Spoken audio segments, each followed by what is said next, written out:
Aku tak macam ampus lebihnya tidur je macam terus kena block macam ampus. Tak memang maksimum.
Dah. Saja set lebih.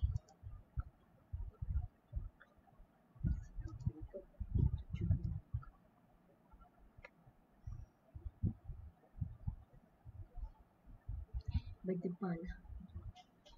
Alamak, silap nak pergi badan nanti. Aduh.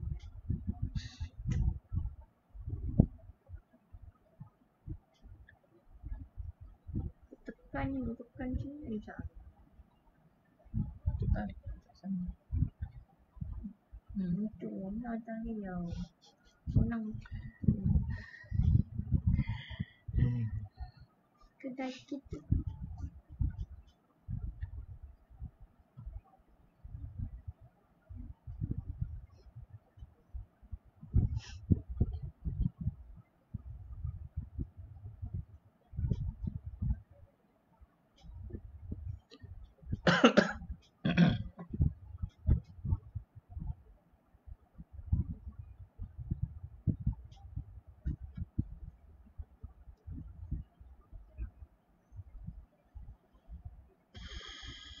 Okay.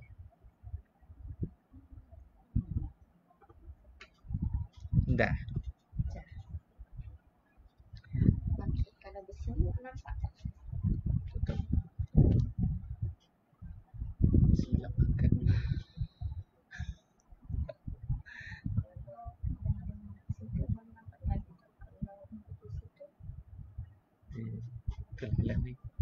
Oh, sini 23 saat, sana lagi. Lain-lain device ada lagi. 43 lah. Dia ikut connection.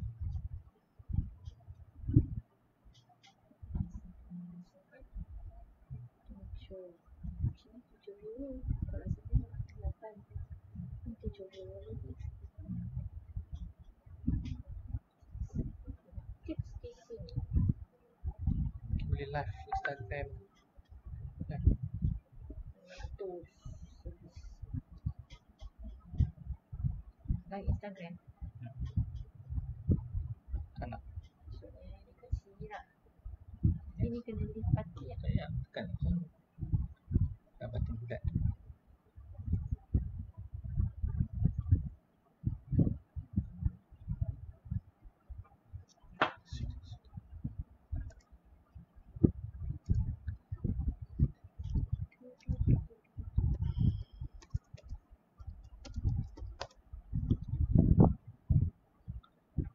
Share.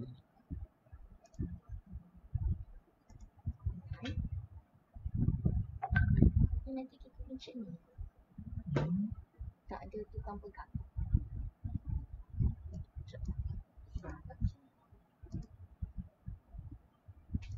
Dia tak ada dua tripod. Miro, kita ada tripod lain tak?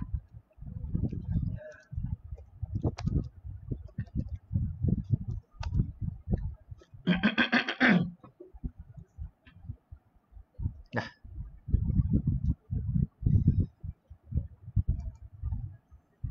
Let's go. We are live. Okay. We are live.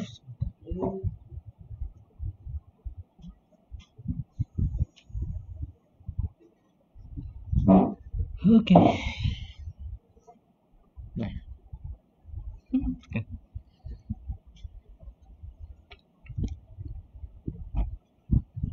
So we are live. Live. Okay, hai, Assalamualaikum warahmatullahi wabarakatuh. Selamat petang, 5 PM lebih kita hari ini, kita live. Semalam kita dah live untuk pertama kali untuk sekian lama pasal tips langkah-langkah apa untuk semalam topik kita aku pun dah lupa dah. Topik semalam berkaitan dengan kenapa handmade carpet satu pelaburan. Ya, betul. Petang ni kita banyak hilang dari ingatan sikit petang ni. So hari ini kita akan buat live lah. Kita ada sharing sepanjang bulan PKP ni, kita ada buat kata sekejap tak dengar. Sorry. Okay, I baru on voice. Okay, boleh dengar lah sebab ada setting sikit. Okay, sepanjang bulan PKP ni, duration PKP ni kita ada buat kita plan untuk daily setiap hari untuk sharing info-info yang bermanfaat. Okay, sepanjang course lot of people yang duduk rumah, so kita akan ambil opportunity ni untuk share maklumat-maklumat penting lah yang bermanfaat untuk semua lah, insyaAllah. So topik kita pada hari ini sebenarnya berkaitan dengan renovation rumah, di mana kita nak sharekan several tips 4 tips bagaimana kita nak elakkan kerugian semasa proses renovation rumah lah, terutamanya. Okay, so sebelum kita start session pada hari ini, kita target mungkin 20 minit lah kot cecah. Kita sekali lagi, of course setiap hari kita akan doakan sepanjang tempoh PKP ni wabak yang melanda negara kita, itu COVID-19 dan seluruh dunia khususnya beransur pulih, dan semoga wabak ini akan hilang tak lama lagi dengan izin Allah, dan semoga kita dapat menjalankan ibadah Ramadan pada bulan ni dengan lebih khusyuk, dan of course dengan setiap musibah ataupun ujian yang datang daripada Allah SWT ini ialah satu peluang untuk kita sebenarnya untuk muhasabah diri. Okay, kalau kita lihat setiap ujian yang Allah berikan ini sebenarnya dia menguji kita semua di seluruh dunia dengan semua sudut. Kalau kita nampak lah, dari semua sudut, dari segi ekonomi, dari segi kesihatan, dari segi sosial, macam-macam lah. Kita tengok kan what happen di Facebook, semua orang sedia maklum lah kan. So sebenarnya ujian ni datang, Allah sebenarnya nak bantu kita lebih dekat padanya. Dengan itu kita doalah beramai-ramai, insyaAllah untuk kebaikan semua. Semoga wabak ini Allah tarik balik dan ampunkan segala dosa-dosa kita, yang sememangnya kita manusia tak lari daripada dosa dan sangat-sangat berdosa sebenarnya. Dan semoga diberi luang dan peluang untuk kita memperbaiki diri selagi ada hayat lah, insyaAllah. Sebut pasal COVID ni pun, kita kalau kita tengok statistik yang dikeluarkan KKM semalam, saya tak ada yang data info untuk hari ni, mungkin sekarang kot kita punya KKM, pengarah KKM tengah buat live. So 2,908 kes dan 45 kematian tu, innalillahi wa inna ilaihi raji'un. Kita doakan semoga kalau boleh sebaiknya Allah tiada lagi kematian lah. Kita harapkan kan, sebab setiap kehilangan tu walaupun mungkin tidak berkaitan dengan kita, tapi sebenarnya kalau kita sebagai umat Islam ni sebenarnya, kalau saudara kita yang meninggal tu ialah sebenarnya terpalit dengan kita sebenarnya. So kita harapkan, doakanlah kesembuhan pada mereka yang telah positif COVID, dan kita harap kita juga dapat membendung wabak ini daripada merebak dan putuskan rangkaian dia lah. So we can flatten the wabak ni, the curve, dengan cepatnya lah. Hopefully tempoh tambahan PKP selama 14 hari ini sampai tengah bulan April berjaya, dan kalau tidak harangan kita dapat secara beransur-ansur memulihkan balik kehidupan kita dengan izin Allah, insyaAllah. Okey, so hari ini bersama dengan saya Puan Lee. So sedikit intro daripada Puan Lee untuk hari ini sebelum kita mulakan session perbincangan ataupun kita punya topik yang agak menarik sebenarnya, bagaimana kita nak mengelakkan kerugian dalam membuat renovation rumah. Hai semua. Hari ini topik yang kita nak bincangkan berkisar berkenaan dengan kos lah. Kebanyakan ni kita kongsikan lebih kepada tips berkenaan dengan kos.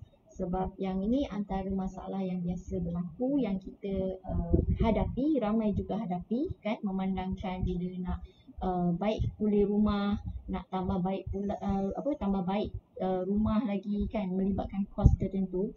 Tetapi kadang-kadang dalam kita cuba berhati-hati nak dapatkan nak ambil langkah yang bijak, masih lagi juga terkena juga kan dengan ada certain kontraktor yang mungkin yang kita lepas pandang part tertentu, especially berkaitan dengan kos lah.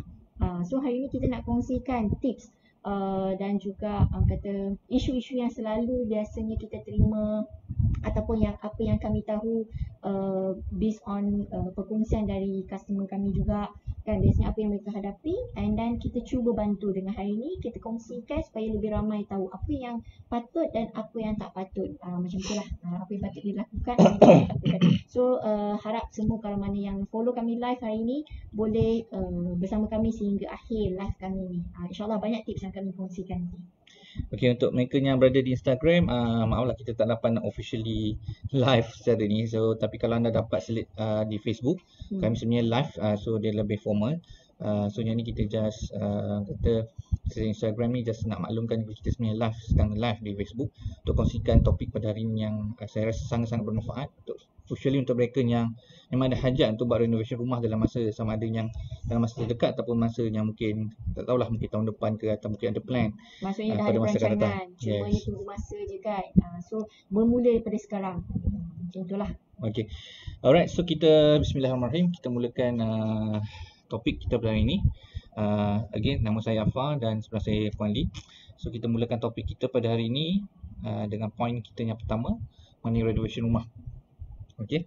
So renovation rumah ni secara amnya, kalau kata anda renovation rumah ni, dia sebenarnya bukan macam kita nak buat kabinet, kita buat apa, tukar tas. Dia renovation rumah ni lebih pada kerja-kerja yang lebih major.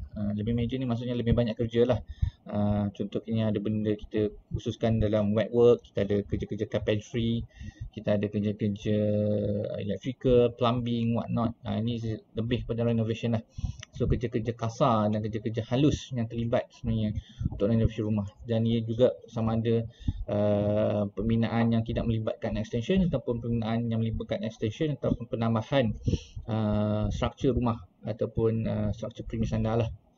Okay, so kita sebenarnya nak berkongsi saja pada hari ini okay, tentang isu-isu yang common lah. Sebenarnya banyak isu ni sebenarnya dalam renovation ni. So saya kat sini kita ada few points lah,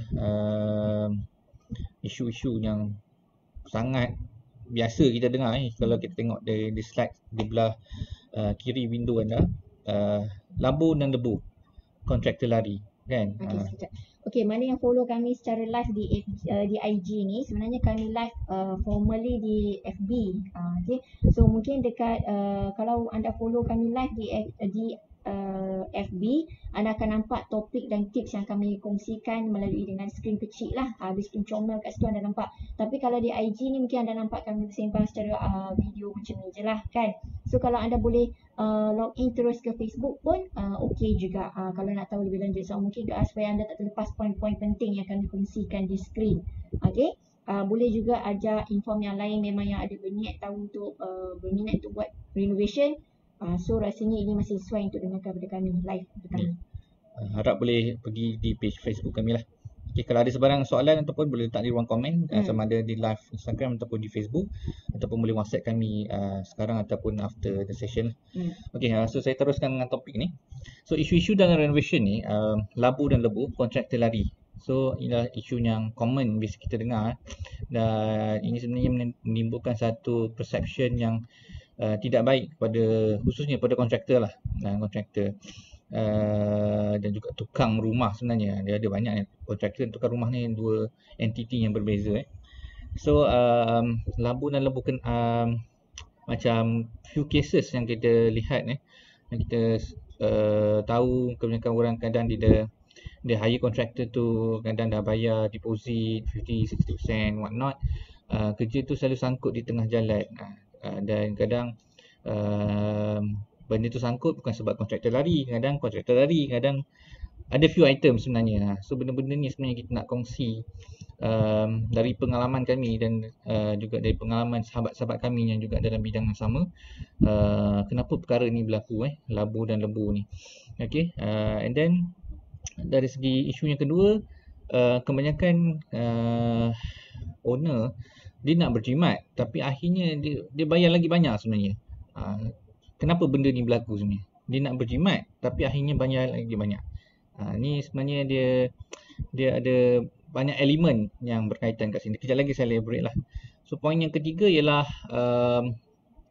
ilmu dan pengalaman. Ni yang lebih pada macam nak buat DIY lah. Dia rasa dia boleh buat, dia sendiri boleh jadi kontraktor, sedang dia hire tukang buat rumah untuk buat rumah dia, dan akhirnya without ilmu dan pengalaman dia nak urus ni, akhirnya benda tu gagal. Tak semua, mungkin daripada 10 mungkin 7 ke 8 kes berlaku. Okey, ni memang fakta yang ni lah, fakta yang kita tak boleh nak dangkal lah, sebab kadang kita ni bukan bidang kita, tapi kadang kita rasa kita macam tahu. Kadang kita tengok Google lah, kita study kat YouTube lah, dan kita jadi lebih pakar. Dan benda-benda ni macam ni sebenarnya, benda ni menjadi satu habit dan masalah sebenarnya. Tapi akhirnya kerugian ialah diri kita sendiri kalau kita tak mengambil iktibar lah. Okay, apa kata, kesilapan macam ni lah terutamanya. Dan poin yang keempat yang saya rasa penting juga ialah kadang-kadang dalam proses kita buat renovation tu, dan saya rasa benda ni sering berlaku, dia certain owner dia suka lompat-lompat, tak nak ikut proses. Maksudnya okey, saya nak buat renovation rumah, tak ada drawing, tak ada apa, saya nak buat ni, saya buat tu, saya nak buat ni, okey, terus jalan. Tak ada sekali benda tu sangkut satu dari segi costing, dia tak ada planning. Dia tak ada planning. So sebenarnya buat renovation ni dia ada proses dia. Macam kita nak buat, macam you nak buat masak lah kan. Kalau you nak masak, at least you tahu resepi kan. Dan resepi tu dia ada step 1, step 2, step 3, you masuk bahan apa, you buat apa dulu. Benda tu proses. So kalau you tak ikut that process, you tak ikut that flow, so hasilnya akan jadi benda yang mungkin tak jadi langsung, atau benda yang kurang sedap ke what not, macam tu lah. Sama juga macam renovation ni, ialah dia ada proses dia. Dia ada proses dia untuk make sure everything is in place. Maksudnya dia ada sequence dia. Kita jangan lompat-lompat, pandai-pandai, saya nak terus buat ni, saya nak elak ni, saya nak jimat ni. Jangan. Sebenarnya dalam anda nak berjimat, sebenarnya anda akan rugi banyak. Sebab anda tak ada pengalaman. Anda tak ada pengalaman. Itu masalah dia. Bila kita first time, tiba kita dah memandai, kadang benda tu akan jadi masalah. Itu yang kadang kesukaran juga untuk event contractors untuk nak educate atau nak sihatkan customers lah. Sebab benda-benda macam ni sebenarnya kita sebenarnya sebagai contractor, kita feel responsible kalau kita try to educate people, dan kalau kita nak proceed dengan kerja tu, kalau people dia tak fully attentive dengan risiko-risiko ataupun nasihat-nasihat yang diberikan, kadang benda tu akan jadi masalah along the way. Sebab kerja-kerja renovation ni dia bukan benda-benda yang simple. Dia bukan straightforward, bukan kadang ada orang ikut undang-undang sendiri, kontrak dah bagi, quotation dah bagi, kadang buat ikut kehendak hati. Lalas benda tu menjadi isu kepada banyak pihak terutama ni. Okey, so mungkin ada Puan Lin nak tambah sedikit isu-isu semasa ataupun isu-isu yang quite kritikal dalam renovation rumah. Okey. Selain daripada isu-isu yang disebutkan tadi, biasanya isu berbangkit yang ada ialah dari segi kos lah, kan. So biasanya mereka nak, orang kata, hasil ABC tapi kos dia hanya cukup untuk A. So bila kos dengan bajet tertentu ni, biasanya kalau kita sebagai kontraktor ataupun mana-mana kontraktor yang lain pun, biasanya kita akan advise customer mengikut keutamaan. Yang ni kadang-kadang customer tak faham ataupun kurang faham. Sebab mereka fikir kalau dia nak buat ABC, mungkin dia boleh buat A, dia skip B tapi lompat C. Which is kalau kita sebagai kontraktor ataupun mana-mana kontraktor yang lain, kita rasa perlu bila buat proses A, melalui proses B, dia akan baru dapat hasil ke proses C. So orang kata, saya pendekkanlah jadi point A, B, C macam tu lah So harap faham. So benda-benda ni sangat berkaitan dengan kos juga. Kalau macam ada, memang kita ramai dapat feedback dan pertanyaan. Sebab biasanya mereka anggap biasanya kos ni sikit. Kadang-kadang mereka tak faham bila nak buat hasil, nak dapatkan C tu dia kena lalui proses A dengan B, which is itu pun melibatkan kos. Mereka ingat benda tu simple. Tapi bila sebagai kontraktor, mereka nasihatkan ataupun bagi pandangan, kadang-kadang ada customer yang tak boleh nak terima ataupun rasa macam mungkin benda tu tak perlu, kita boleh skip. Sebenarnya pada kita sebagai kontraktor, kita rasa benda tu perlu. So kita harap anda semua perlu ada bersikap lebih terbuka lah. Bila nak mendapatkan khidmat kontraktor ni, perlu ada sikap lebih terbuka, willing mendengar. Dan sometimes bila kita nak dapatkan satu hasil yang baik, kita mungkin ada part yang macam orang katalah, you rasa you tebuk lubang tu sikit, tapi kontraktor yang buat, kontraktor tahu you nak tebuk benda sikit, tapi end up dia akan banyak benda yang akan affected, pecah, nak kena seal balik ke, nak ada proses sekian. So sebenarnya benda yang kecil, proses dia banyak. So benda-benda macam ni pun melibatkan kos. Yang tu kadang-kadang ada customer tak nampak. Itu yang kita buat sebagai kontraktor, ataupun ada kontraktor lain juga yang cuba orang kata memberi tunjuk ajar ataupun nasihat lah. So sebenarnya bila part renovation ni sebenarnya dia memerlukan dua pihak, kerjasama dua pihak. It's not yang bila customer you ada duit, you kata I ada duit, I bayar pada you, I tahu kerja tu siap.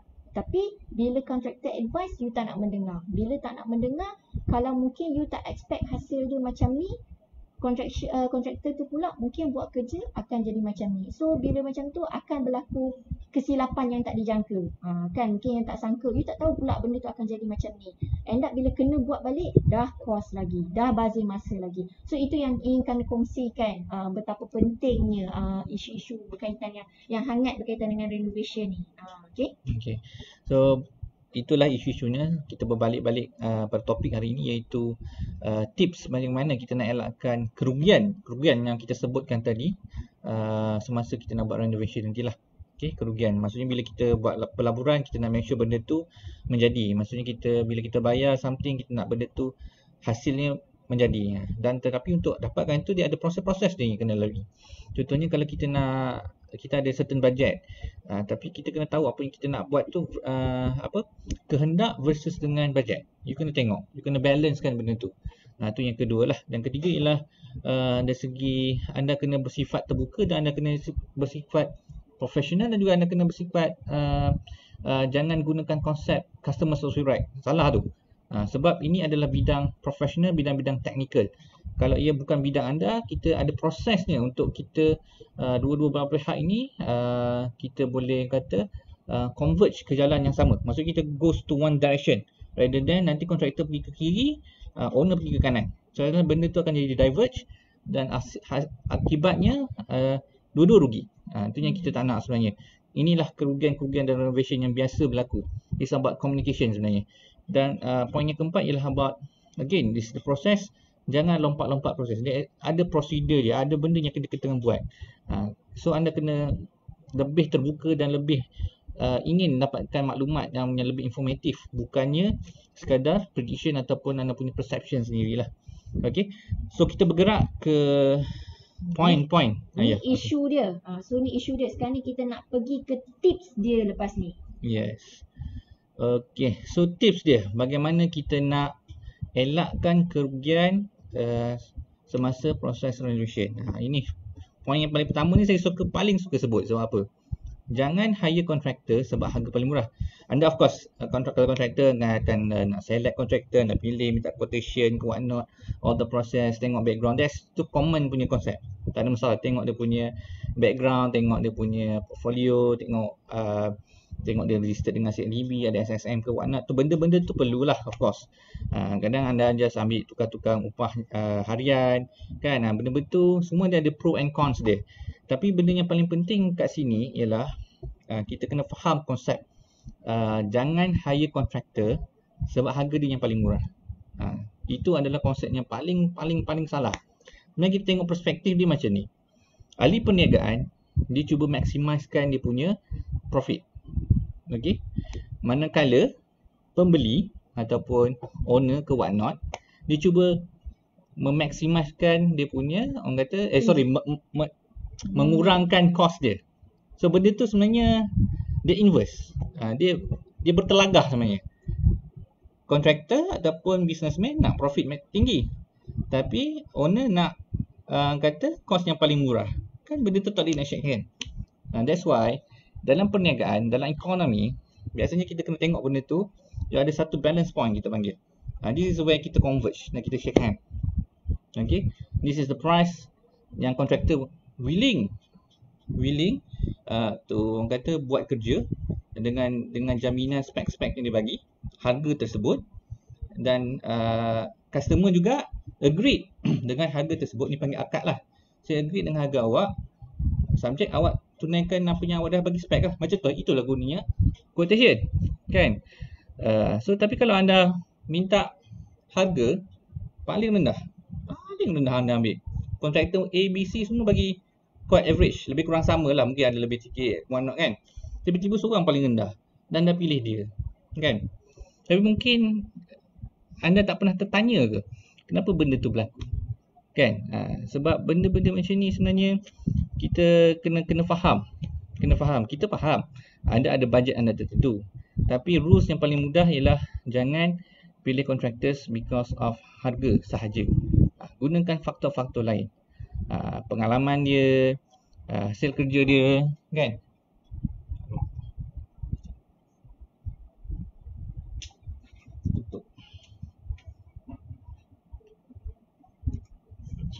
Sekejap gangguan line. Sini hujan lebat sebenarnya. So kalau mana yang berminat untuk tahu lebih lanjut, follow je kami. InsyaAllah. Yang ni kalau untuk live kami di Facebook ada ulangan, so kita akan ada share lagi kemudian pun kita akan share juga di IGTV, jangan risau. Cumanya kalau anda nak tahu lebih lanjut, mungkin kat sekarang ni kalau ada yang pertanyaan boleh terus drop komen soalan dekat bahagian komen, so kita akan try jawab. Okay, so ya sebab ini biasanya isu hangat macam sekarang ni sebab nak musim perayaan kan. Mostly bila musim perayaan macam sekarang ni isu COVID, so kita tak rasa kita akan sempat untuk reno, penuhi kata permintaan nak hias dalaman ke apa pun sebelum raya lah. Sebab kita sekarang pun within lebih kurang dalam 20 ke 22 hari saja untuk post Ramadan kan. So apa yang kita nak kongsikan ni sekarang, in future, since anda mungkin dah ada plan untuk renovate rumah, mungkin tak sekarang tapi mungkin hujung tahun.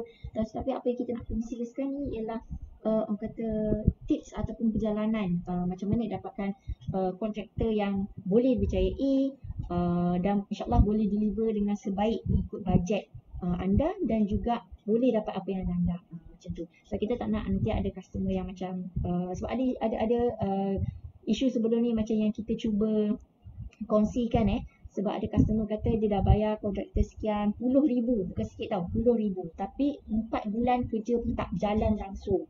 So kenapa berlaku macam tu? Tu antara benda yang kita nak kongsikan hari ni. So kita continue live dekat Facebook juga. Alright, untuk yang tengok Facebook, sorry kita ada masalah teknikal. Sebab kita pakai software yang kata free software kan. So benda tu dia ada limitation time dia kadang-kadang. Okay, point jangan hire kontraktor sebagai murah. Saya dah elaborate tadi kenapa antara contractors dan juga customer ataupun owner dia punya objektif tu dia bercanggah sebenarnya. Tapi of course dia akan ada satu point di mana kita boleh converge agreed, reach agreement di mana harga ni contractors dan juga owner agreed dengan certain value lah untuk jadikan untuk kontraktor tu tersebut menjalankan projek tersebut lah. Jangan tengok pada harga saja. Kita nasihatkan evaluate juga another factors dan banyakkan buat research dari segi harga. Jangan you pandai-pandai, sebab kita banyak experience, terlalu banyak sebenarnya experience dengan customers ni. Dia kadang ada yang try to be smart, but unfortunately they are not. Jadi saya frankly cakap, because you don't know the market, you don't know the price, you don't know costing. You look at one different perspective, we look at 100 of perspective. Different benda sebenarnya. Sebab costing ni dia datang juga bukan sekadar costing untuk projek tersebut saja. Costing ialah you hire a professional, you hire a syarikat, you hire sedemikian berhad, you hire enterprise. Benda dia orang ni semua ada punya OPEX dia sendiri. Benda-benda tu bersangkut paut dengan costing yang dinyatakan. Dia sama juga kalau you buka kedai makan yang dekat kedai dan kedai makan gerai di tepi jalan. Yang kedai di jalan mungkin dia tak payah sewa, dia tak ada buat LHDN, dia tak ada buat what not, macam-macam benda lah. Tapi kedai yang mungkin di pusat komersial dia ada bayar tax, dia ada bayar sewa. So benda-benda tu berkaitan sebenarnya.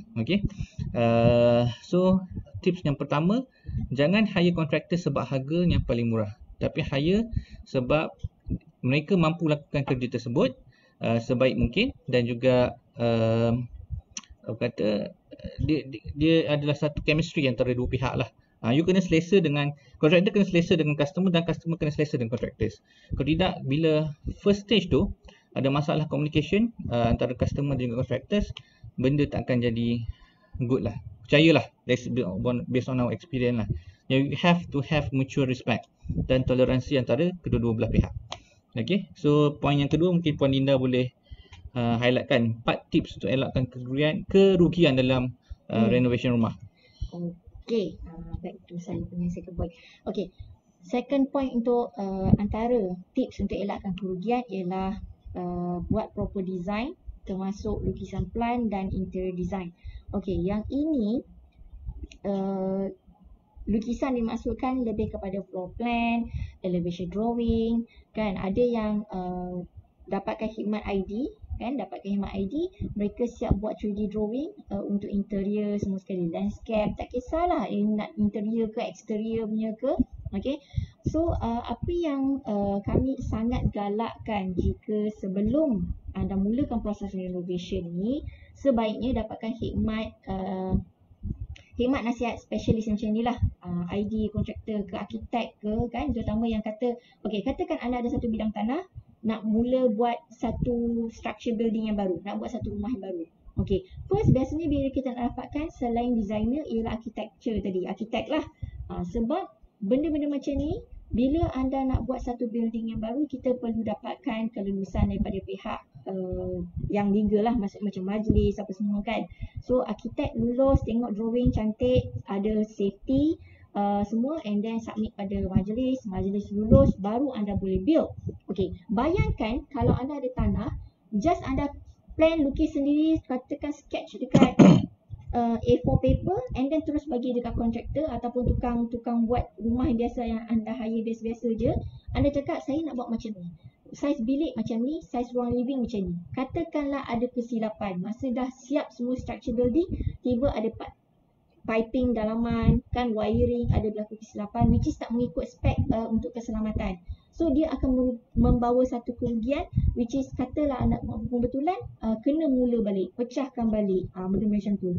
Okey, itu pertama, katalah nak mula part building. Katakan part interior pula. Okey, kalau part interior ni katalah renovasi bahagian dalam rumah. Kata dah anda beli satu rumah baru, kan? Tapi binaan dalam rumah tu anda rasa macam kurang sesuai, anda rasa perlu nak tambah satu bilik lagi ke, 2 bilik lagi ke, kan? Tapi anda main upah je orang, suruh je dia pecahkan dinding ni, tarik drag sana, tambah kat sini, drag belakang. So benda-benda tu mungkin sama juga, isu dia tak mengikut spek untuk keselamatan tadi, kan? Dan yang kedua, bila dah tak mengikut spek keselamatan, mungkin okey, contoh dari segi biasanya binaan yang tambah-tambah ni yang kita perasan ialah keluasan pintu, saiz tingkap tak mengikut orang kata spek yang sesuai.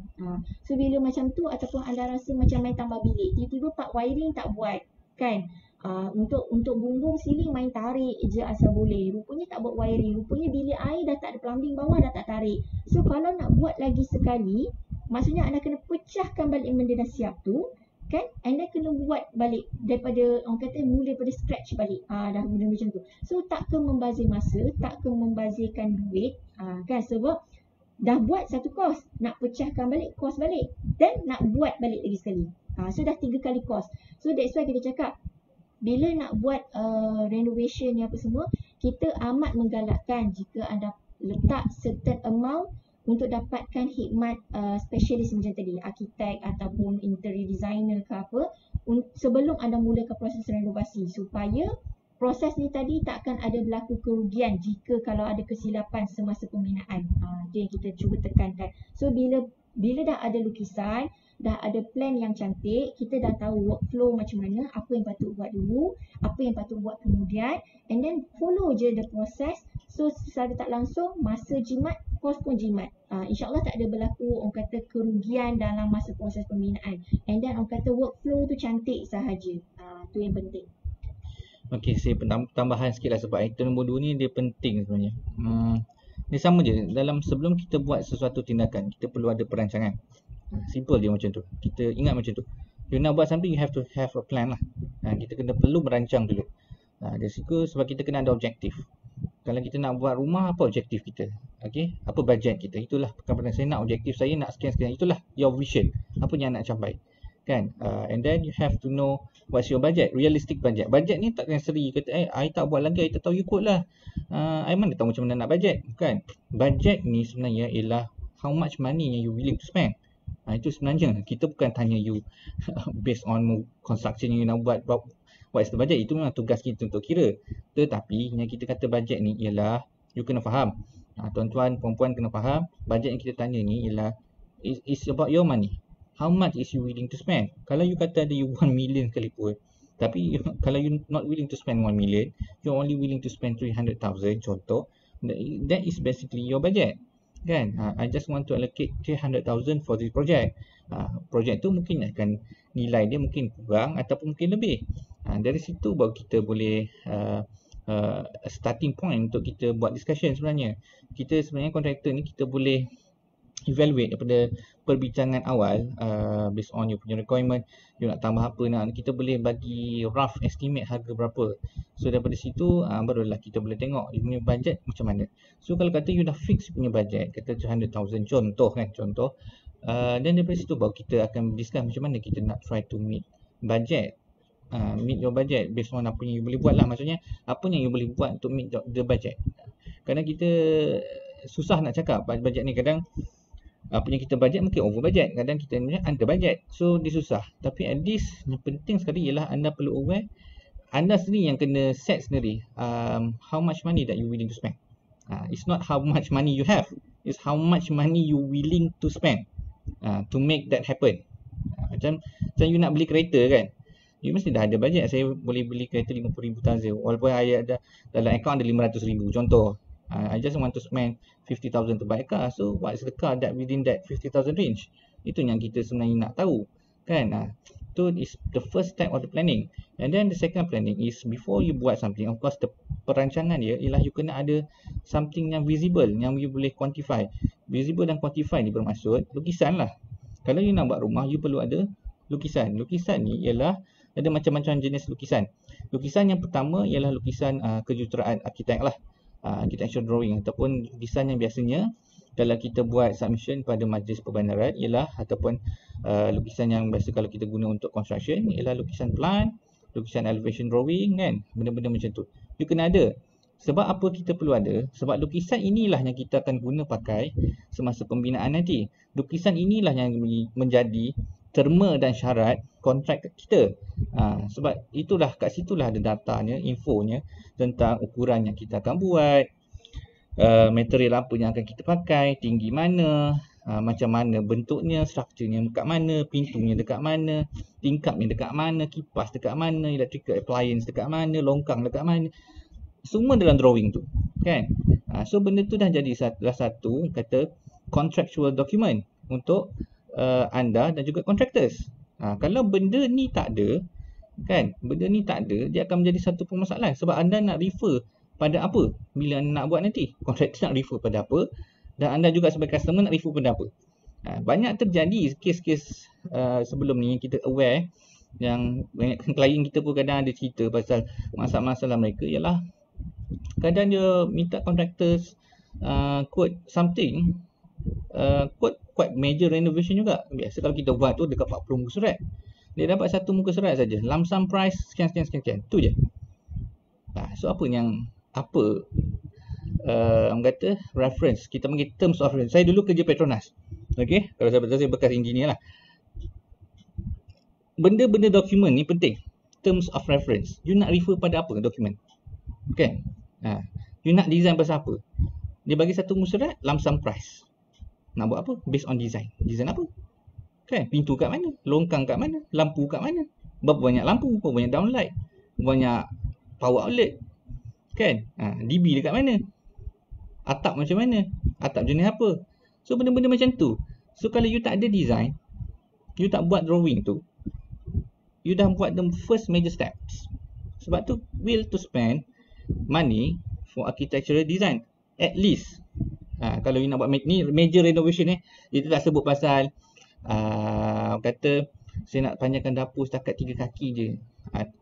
Itu still kena buat PBT, tapi you still need a drawing lah. Tapi ini major renovation. Maksudnya kerja-kerja yang banyak berkait kerja-kerja carpenter macam kita cakap awal tadi, kerja-kerja wet work, kerja-kerja hacking, kerja-kerja piling, kerja-kerja plumbing, electrical, kerja-kerja yang banyak renovation. So you have to have a proper drawing. You can have the mechanical and electrical drawing untuk benda tu terhasil. Sebab ultimately based on drawing ni yang kita akan, kontraktor yang akan buat, dan you juga akan macam mana you nak bagi benda. This is your checklist. This is your checklist. Saya nak buat ni. Okay, dinding ni betul lah macam you drawing, ada. Pintunya ni size ni sikit, ada. Material sikit ada. Itulah dia. Itu gunanya drawing ni. You dah nampak apa you akan expect untuk you dapat. Kan, you dah nampak. Macam ni lah you agree. Kontraktor kata, okay saya akan buat macam ni. You agree. Okay, macam ni lah you buat. Okay, ni lah harga dia. Okay, saya setuju. Kan, drawing semua dah ada. Itulah gunanya. Tapi kalau benda ni tak ada, you bayangkan benda ni tak ada. Tengah-tengah buat, saya just nak besarkan bilik, nak ada satu pintu, nak ada 2 tingkap. Okay, saya buat, kontraktor buat. Okay, tingkap tu kat mana? Pintu tu kat mana? Pintu tu pakai material apa? Ada you tanya? Tak ada kan? So benda tu akan jadi isu nak jadi QC, you nak sebagai QC pun nak tengok. Dia cakap, ni saya tak puas tinggal pintu, saya nak pintu lain. Kontraktor cakap, saya pun untuk harga ni saja. Betul tak? Itu isu dia. Miscommunication. You tak ada terms of reference yang you both agree. You berjalan dalam keadaan buta, blind, both of you, ke direction yang berbeza. Sedangkan both of you patutnya jalan pada menuju arah yang sama. Tapi sebab you tak buat the first step, both are blind, jalan pada keadaan gelap, dan of course dua-dua akan pergi menyimpang ke tempat masing-masing. Itu isu dia. Sebab itu adalah penting untuk anda buat proper design, terutamanya architectural drawing, di mana architectural drawing ni cukup dengan plan layout dia, ada elevation drawing dia, what not kan. Dan kalau anda nak lebihkan khusus, lebih spesifik, ruangan dalam yang lebih yang perlukan sentuhan interior designer, then you go for it. Interior design ni dia lebih pada finishing lah dalam bahagian rumah interior kan, macam mana nak hias rumah you sekian-sekian. Architect drawing ni basically it just structure. Dia punya structure, dia punya dinding dekat mana, kolom you dekat mana, pintu dekat mana kan, windows dekat mana, itu is architecture drawing. Tapi interior design ni dia akan lebih spesifik. You punya bentuk kitchen cabinet macam mana, you punya lampu macam mana, you punya susun atur perabot, you punya sofa kemasan, lantai, fabric, benda lah, langsir, sebagainya. Orang kata soft touch untuk hiasan halaman. Lampu you macam mana you nak, benda-benda macam tu. This more interior. Architect boleh buat interior. Dalam sekali you kena minta lah, sebab cost benda tu lain, sebab you are designing something creative. Kalau macam architects ni is more like something structural kan. So benda-benda tu yang kena so you have to ask yourself, what are you willing to spend. Kadang you kena buat planning juga. Jangan you nak macam terus orang kata lump everything. Kalau you punya budget kurang, you khusus you prioritaskan pada benda yang penting dahulu. So yang paling penting architecture drawing tu kena ada. Kalau you nak buat renovation at least. So dia dah ada tu, you dapatkan submission PPT, dah lulus semua, you buat pakai tu. Then bila katalah dalam tempoh nak buat tu 3-4 bulan, 5-6 bulan, kata you ada duit lebih, dan barulah you slowly plan for interior design pula. Kan? Tak salah, sebab interior design is like finishing. It's just add on kepada structural sedia ada. Itu sebenarnya interior design. Dan macam mana interior design dan architecture ni related. So kalau anda tanya cantik wallboard, memang kita buat semua tu. Tapi ini more informatif pasal you untuk planning, proper planning. Jangan jalan dalam keadaan blindfolded. You dan juga contractor. Both kena ada design, kena ada design, kontrak yang proper, kontrak yang adil untuk dua pihak. Jangan semua pasal you je, I am customer, I'm always right. Salah tu. Jangan ikut konsep macam tu, salah tu. Kontrak yang adil, design gunakan sebagai terms of reference, you punya QC untuk you dan juga contractors. Then baru you got the right, you are moving to the same page. Maksud asal you tengok the same page. Kan? Itu yang bagi chemistry nya bagus. Kalau chemistry awal ni sudah salah, percaya you are heading to catastrophe. Itu pentingnya point kedua, tips untuk elakkan kerugian dalam pembinaan. Percayalah kalau anda tak buat ni akan rugi, confirm. Okey. Poin yang ketiga. Okey. Poin yang ketiga ialah stick to original plan. Jangan sentiasa berubah. Okey, ni siapa yang follow dekat kita Facebook akan nampak poin ni. Sebab kita ada share dekat Smoochie. So terima kasih yang join daripada petang ni kan. Okey. So tu yang kita kata tadi, plan yang pertama, tips yang pertama tadi kita kata jangan hire contractor sebab harga murah sahaja. Okey, itu yang pertama sebab tadi kita ada terangkan. Yang kedua ialah buat proper design. Kenapa ada proper design? So you dah ada plan, dah boleh follow that plan step by step supaya mengelakkan kerugian yang tak dijangka. Okey, yang ketiga tadi ialah kita nak cakap stick to the original plan. Okey, sebab tadi you dah hire contractor. Second, you dah ada plan, you dah buat plan. Plan tadi based on certain budget you dah allocate. Kan? Okey, you dah allocate untuk buat design sekian, you nak buat renovation sekian, saya dah letak 100,000 katakan. Kan? And then kita pun dah quote based on design, based on build up punya quotation, kita dah quote that is 100,000 punya cost. So within your budget.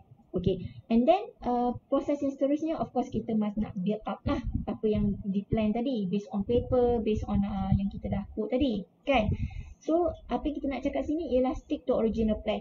Okay, sepanjang proses pembinaan, andai kata anda ada perubahan masa tengah-tengah buat, tiba-tiba saya tak jadi nak letak tingkap kat sini, saya tak jadi nak ni, pintu ni nak tukar jadi ni pula. So wire ni instead of saya nak pasang lampu downlight biasa, saya nak tukar kepada chandelier. So tapi dan pada masa yang sama dah pasang plaster ceiling.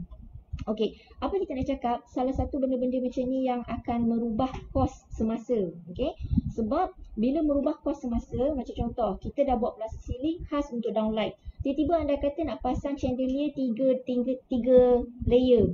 benda tu berat. So of course perlukan something untuk sokongan. Okay, terima kasih yang join saya live petang ni di IG. Okay, bila untuk part pemasangan macam ni, kita akan ada benda yang perlu untuk support benda-benda berat. Bila kita ada perubahan dari segi structure, contoh kita nak kena buka balik, nak pasang benda yang baru, so of course benda tu akan melibatkan kos.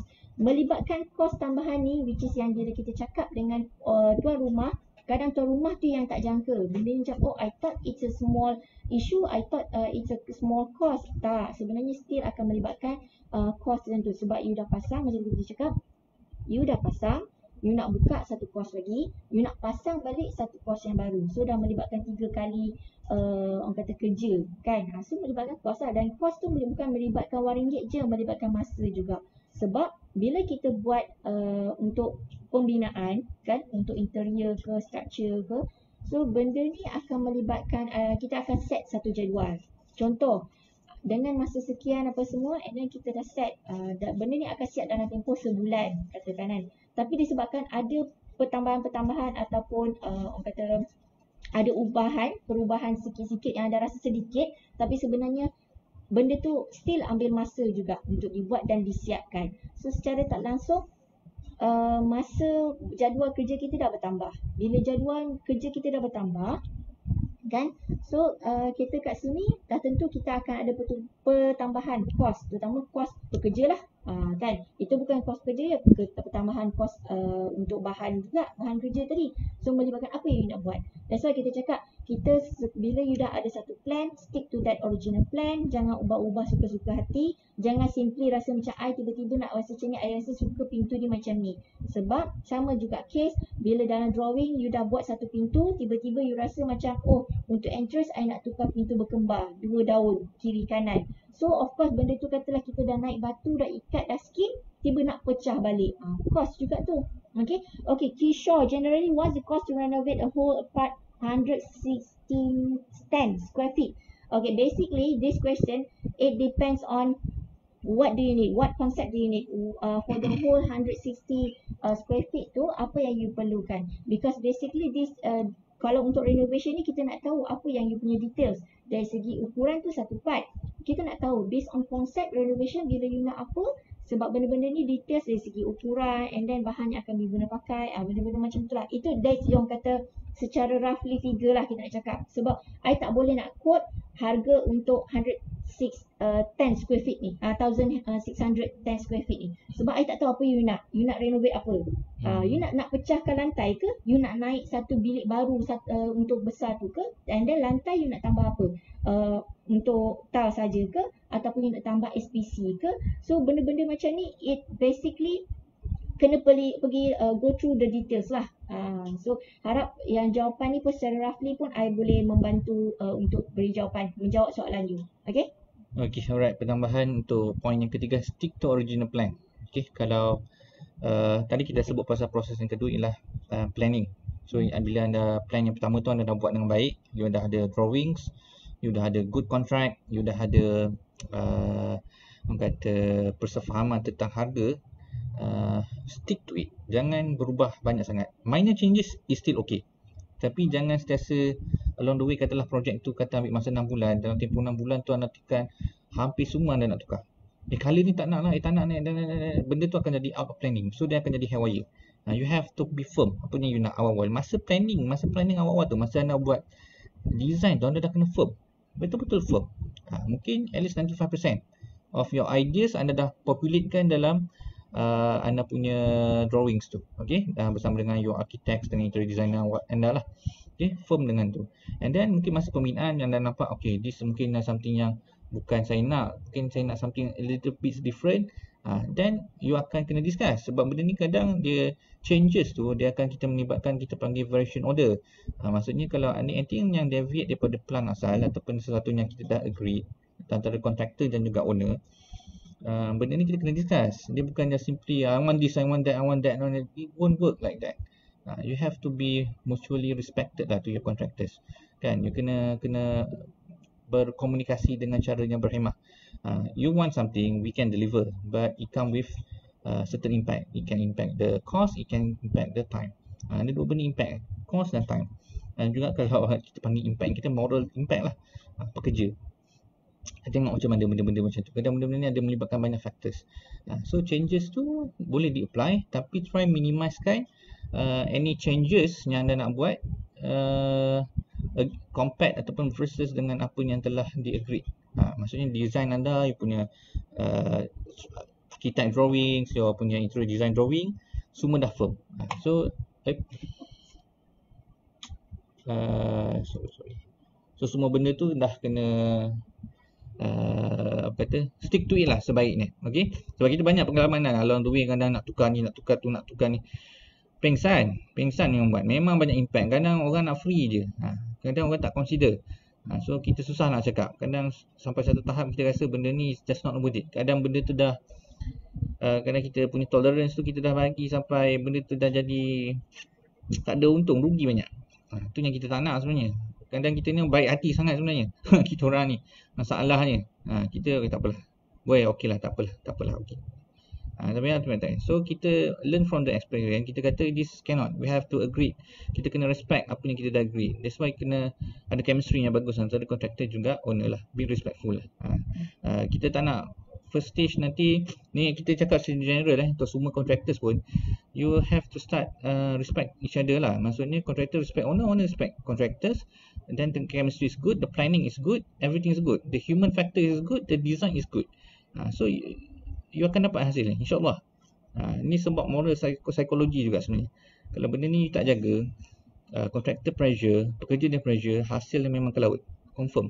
We are dealing with humans, we are not dealing with robots.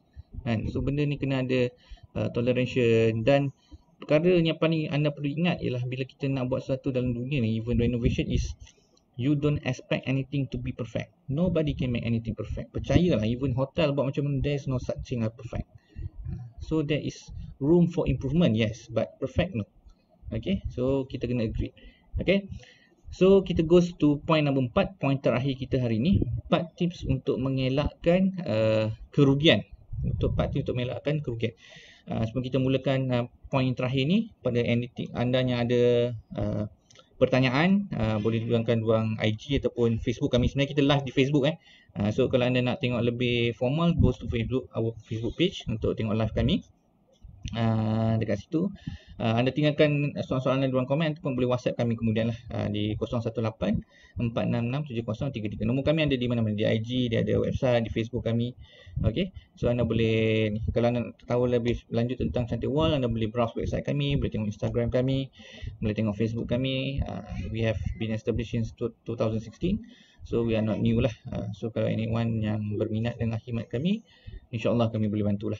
Okay, so point terakhir pada hari ini, 4 tips untuk elakkan kerugian. Point kami yang terakhir ialah untuk anda buat proper contract yang adil untuk kedua belah pihak sebelum renovation. Adil dua-dua belah pihak, tak ada berat sebelah. It's not all about consumers. Okay, mungkin ramai yang tak aware pasal benda ni.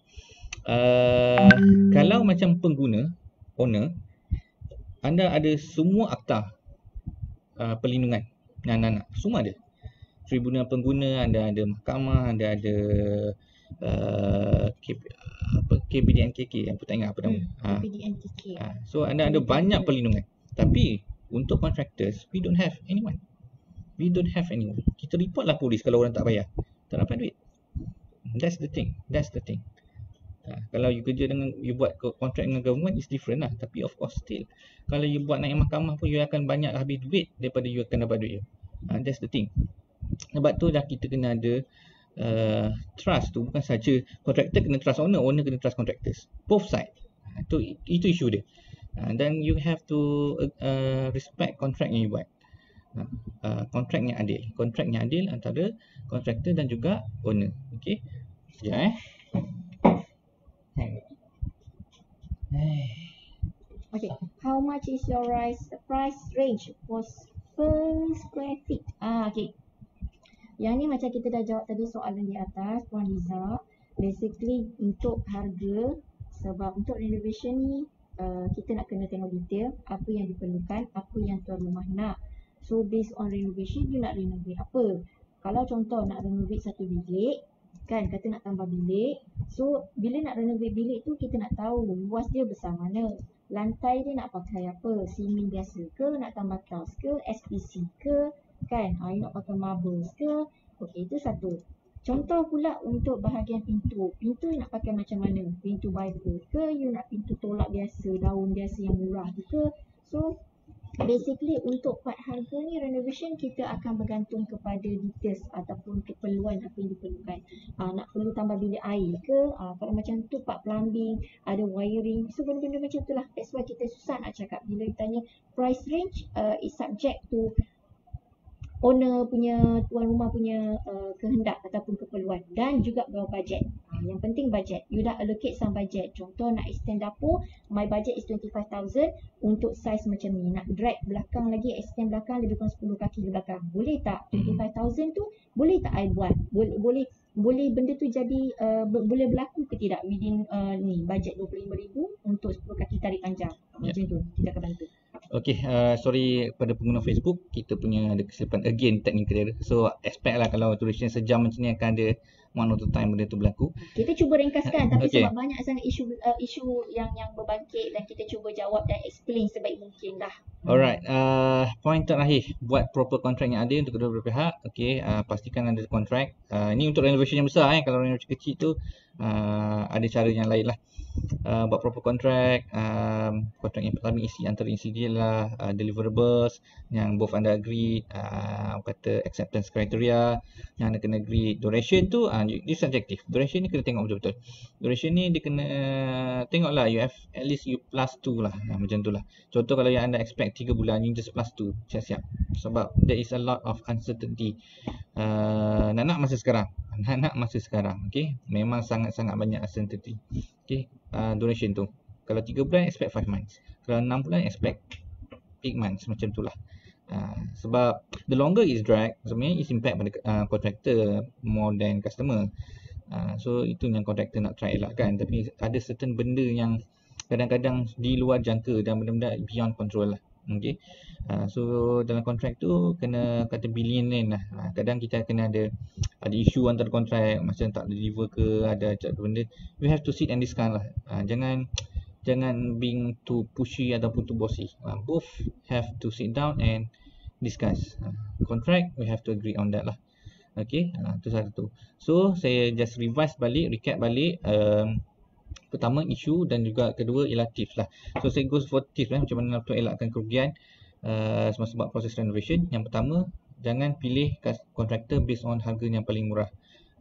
Get the best optimum price. Bukan optimum tu ke maximum kadang orang dia kurang faham. Optimum is not maximum. Optimum is optimum point. This is yang di mana dia not necessary. Dia kadang boleh jadi paling highest ataupun dia intermediate, antara paling tinggi dan paling rendah. Boleh kata the best point. Yes. So optimum ni ialah bila you dah consider all factors lah, bukan setakat harga. You tengok experience, you tengok apa yang you nak, you tengok duration, you tengok background, contractor, you tengok dia tu adalah satu syarikat ke ataupun individu. Sebab kalau individu ni dia boleh harga murah dia satu dah sebab orang macam ni tak bayar tax. Orang tak bayar tax macam ni, kalau kita yang berdaftar ni kita report mati dia kena 50,000. So berhati-hatilah kalau buat dengan orang macam ni. Okey, yang kedua ialah you kena tengok faktor-faktor lain lah. Dia punya testimoni, dia punya kerja-kerja sebelum ni kan. Dan anda evaluate sendiri. Anda study market price, tengok macam mana. Kadang not everything you find in Google. Kadang anda sendiri tertipu dengan macam-macam jenis marketing. Kita buat harga kami ada RM95 per square feet untuk buat renovation, build in ni semua, termasuk langkung. Apa yang masuk dalam RM95 per square feet tu? Pakai batu apa? Pakai simen apa? Berapa tingkap? Tingkap jenis apa? Pintu apa? Bumbung apa? Anda tahu tak benda tu? Anda pernah tanya tak soalan tu? Kan? Sebab klien tak ada harga lamsam macam tu, RM95 per square feet. Kan? So that's why pentingnya pre-consultation. Sebelum kita decide something, contractor ni perlukan input daripada anda. Apa yang anda nak buat, apa yang yalah, basically apa yang anda nak buat, berapa bajet anda, baru kita boleh discuss itu. Discussion yang lebih efficient lah. Okay, kita tak boleh just tengok harga based on market. Kita buat 95, kita buat 110 per square feet. What is that? Kan, apa specs dia? Kan, you have to be aware lah. Janganlah mudah tengok values. This is not just about simple mathematics tengok numbers. There's a lot of other variables yang you kena consider, factors kan, untuk consider. Kalau macam kita engineer panggil benda ni algorithm. You kena dalam satu algorithm tu ada X, Y, Z plus Z what not kan, ada hasil dia apa benda. So you kena consider banyak factors. Risikonya anda nak tanggung benda kan. Sebenarnya itu. So jangan pilih kontraktor because of hanya harga sahaja. Okay, so poin yang kedua, buat proper design. Ni yang paling penting, buat proper design. Jangan skip. Jangan skip langsung. Design, draw, buat plan layout, buat architecture drawing. Itu yang paling sikit anda buat. Architecture drawing make sure buat proper. Architect sign, structural engineer sign, hantar majlis. Jangan skip majlis. Nak jimat lah, orang lain buat, boleh lah. Rugi. Kalau anda tak buat benda ni, kalau anda tak hantar PPT, kena saman tu something. Kan, kena saman tu something. Tapi kalau anda tak buat ni, anda tak dapat CCC anda, benda yang nak renovate tu tak ada value. Tak ada value. Benda tu dapat, rumah tu anda dapat siap, tapi dia tak ada value. Sebab kalau kata anda nak jual rumah ni suatu hari nanti, dia hanya akan tengok harga tanah anda saja. Tanah saja. Plus mungkin harga rumah sikit. Itu je lah. Apa yang anda renovate kata 1 juta pun, benda meaningless kalau CCC tak ada. Itu guna hantar PPT. Jiran saya buat ni, jiran saya buat tu. Jangan ikut market dari segi jangan ikut kebiasaan. Jangan ikut kebiasaan yang tak normal sebenarnya. Kan? Buat benda yang ikut aturan lah. Kita semua pergi sekolah, belajar peraturan, ikut undang-undang kan. Ikutlah undang-undang. Simple. PPT. Hantar majlis. Apalah sangat kena bayar denda few hundred thousand. Beribu kena bayar. Few hundred dendanya. Beribu lebih. 20 kali ganda proses. Ratus benda je. Dan bayangkan kalau macam kata itu sekali tau. Itu sekali. Katakanlah ada jiran yang dengki. Kan, dia tahu anda buat satu renovasi tu tak ada kelulusan daripada PBT. Dia report, anda kena saman. Itu sekali. Katalah anda bayar. Tiba esok 2-3 tahun kemudian datang jiran baru, dia cakap, rasanya orang ni buat renovasi tak ikut spek yang PBT cakap ni. Dia pergi report sekali. Tengok report, anda memang ada. Buat lagi sekali. Kena denda lagi sekali. Selagi orang tak puas hati, selagi itulah anda akan kena. Sampaikan ada pernah satu kes, orang ni terpaksa robohkan balik apa yang dia dah bina. Dia pergi apply balik sebab apa? Kalau dia nak memuaskan hati dia dan memuaskan hati jiran dan juga mengikut kelulusan majlis tadi jugalah. So sebenarnya melibatkan kos jugalah. So kita tak nak anda rugi buat benda something yang illegal. Kan? Lah ikut peraturan lah sebaiknya. Okay. So poin yang kedua, ikut proper design. Cuma ada satu masalah ni based on kita punya history. Anda kena make sure kalau anda adalah pemilik rumah yang kedua. Okay, sebelum anda buat any renovation, anda perlu tanya pemilik rumah yang pertama, pernah tak dia buat any renovation. Tak kira lah minor, tambah kata awning ke, extend dapur ke, kan. Dia tanya, kalau dia pernah buat, tanya pernah tak dia apply PBT majlis masa dia buat renovation tu. Kan? Kalau dia tak, dia kata dia buat, ni kes berat ni. Kalau dia buat tapi dia tak pernah hantar PBT, maksudnya dia renovate rumah walaupun kecil macam mana, pasang awning pun, tapi dia tak pernah apply PBT, anda akan jadi mangsa kalau anda apply PBT nanti. Apa maksud dia? Sebab bila anda hantar PBT akan check anda punya plan asal. Dia akan check plan asal anda, dia akan comparekan dengan rumah anda sekarang. So kalau dia tengok ada perbezaan antara plan asal dan juga rumah anda sekarang, first sekali dia akan minta robohkan. Kalau tidak, kelulusan anda permohonan anda tidak akan diluluskan. Kalau anda tak nak juga robohkan, contoh, boleh, tapi bawa ke meeting yang mungkin mengambil masa 8 minggu, 2 bulan, 3 bulan, dan boleh lulus subjek pada budi bicara majlis. Kalau lulus, anda akan kena bayar denda sebanyak 20 kali ganda. 20 kali ganda daripada yuran proses lah. 200 lebih, darab 20 something, ada kadang sampai 2000 lebih. Tengoklah yuran proses anda. Setiap rumah beza yuran proses dia. Okay? So jangan jadi mangsa. So kalau kata anda nak buat renovate, tapi anda tahu owner yang pertama, sebelum you beli rumah, kena tanya soalan ni dulu kat dia. Pernah buat renovation tak? Hantar majlis tak? kena tanya soalan ni dekat ni. So kalau beli rumah, anda adalah pemilik rumah yang kedua, tanya owner yang pertama, pernah tak buat renovation? Hantar majlis tak? Kalau jawapan dia pernah tapi tak hantar majlis, siap, jangan beli rumah tu. Sebab kalau anda nak renovate, anda yang kena tanggung akibat dia. Kalau owner yang pertama tak nak bertanggungjawab. Sebab sudah pasti dua solution, satu sama ada robohkan pembinaan yang telah dibuat oleh owner yang pertama, ataupun continue with the submission tapi anda kena bayar denda sebanyak 20 kali ganda yuran proses. Lebih kurang macam itulah, plus minus So hati-hati, ni tips yang kita bagi. Okay, tips yang ketiga, stick to original plan. Dah ada plan, dah ada design, what not, stick to it, jangan banyak berubah. Kalau tidak akan macam-macam impact masa, impact cost, impact psikologi dan sebagainya lah. Okay, dan yang keempat, buat proper contract. Make sure contract kena ada. Okay, contract yang adil untuk dua-dua pihak dan both are happy to sign it. Okay, jangan ada sampai macam contract tu nampak tak pasal lah, for the sake of cash rolling I sign lah.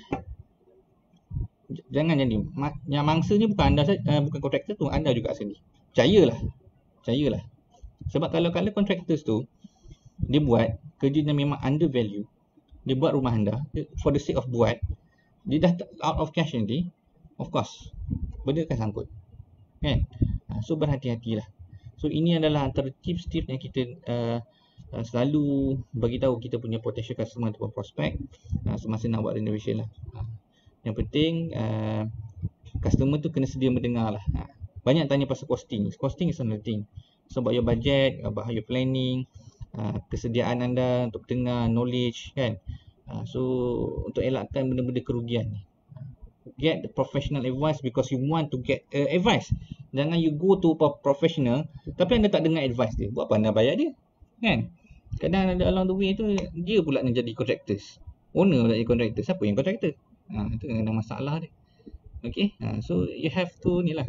Kalau anda rasa anda qualified untuk jadi contractors, you should do it yourself. Don't hire third party. Tapi kalau anda hire seseorang kan, anda dah suka dengan dia, anda hire dia, you get kata professional advice dan dapatkan advice daripada dia.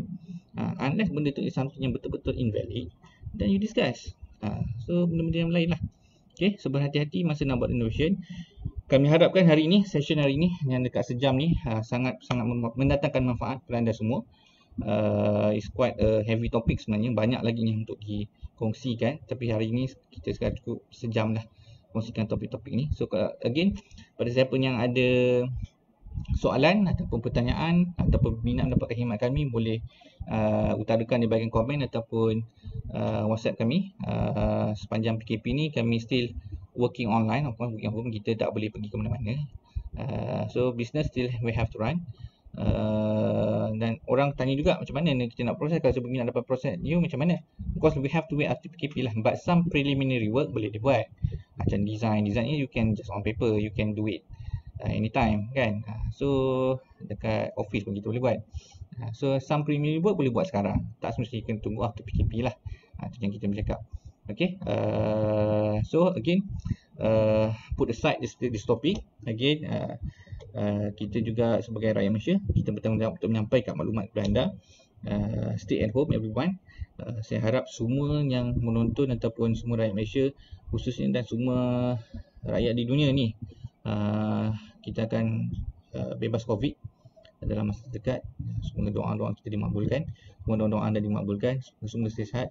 Dan saya doakan kepada mereka yang dalam kesusahan diberikan kesenangan, yang kata di dalam kesempitan diberikan kelapangan, yang dalam kesakitan diberikan kesembuhan, yang dalam kedaifan diberikan rezeki kan. Aware lah pada masyarakat sekitar kita, yang mana kita boleh bantu, kita bantu. Yang mana yang kita boleh tolong dari segi wang ringgit ataupun tenaga, kita cubalah usahakan. Bantulah sesama kita, sebab perang COVID ni bukan setakat perang kepada wabak, ia perang banyak benda, ekonomi dan sebagainya. Berganding bahulah kita semua, sebab kita regardless kita hidup sekali saja kat dunia ni. Kita tak boleh hidup sendirian lah. Kita perlukan antara satu sama lain. Support untuk kami.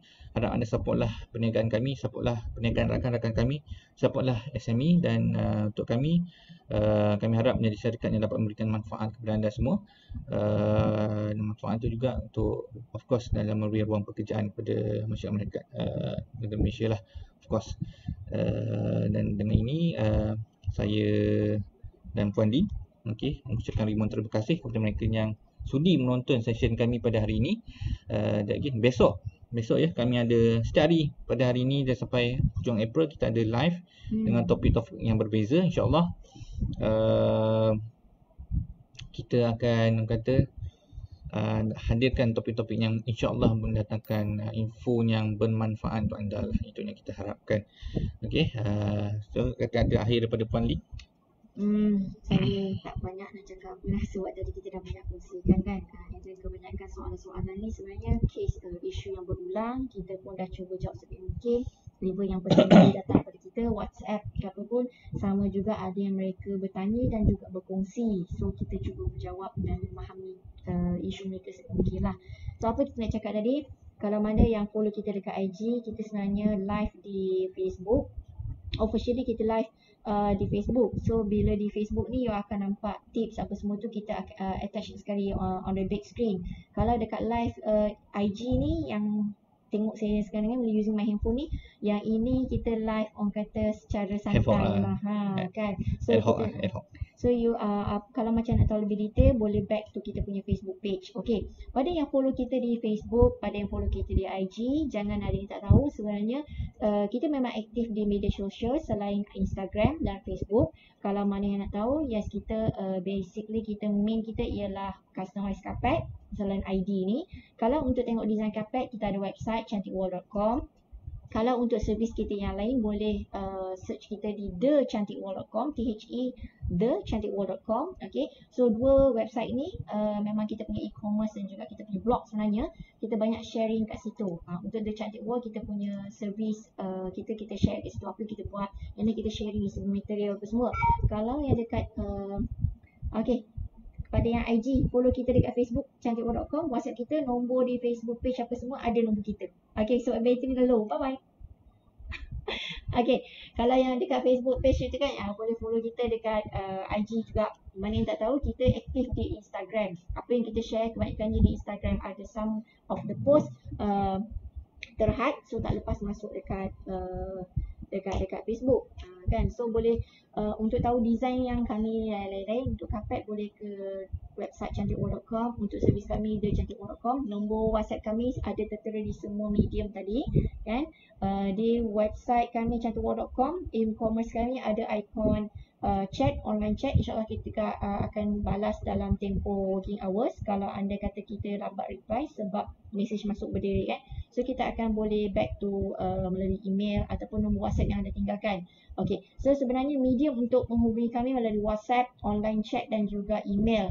Anda kata anda designer ataupun anda memang ada design sendiri nak custom carpet ke apa pun boleh, email kami all the details lah. Kalau file tu besar tak boleh nak transfer melalui WhatsApp, kami prefer emailkan kami terus. Okay, so anda kata mana yang WhatsApp kami, anda kata kami lambat nak balas, harap maklum, kita try membalas secepat mungkin. But sometimes sebab ada, biasalah satu orang bertanya soalan berlirik kan, kita try to assist ataupun attend mereka ni sebaik mungkin supaya tak ada isu salah faham ataupun salah maklumat. Kita cuba nak jelaskan, make sure setiap customer atau prospek yang datang kita Cantik Wall ni anda faham dengan jelas semua benda, so tak ada isu di kemudian hari.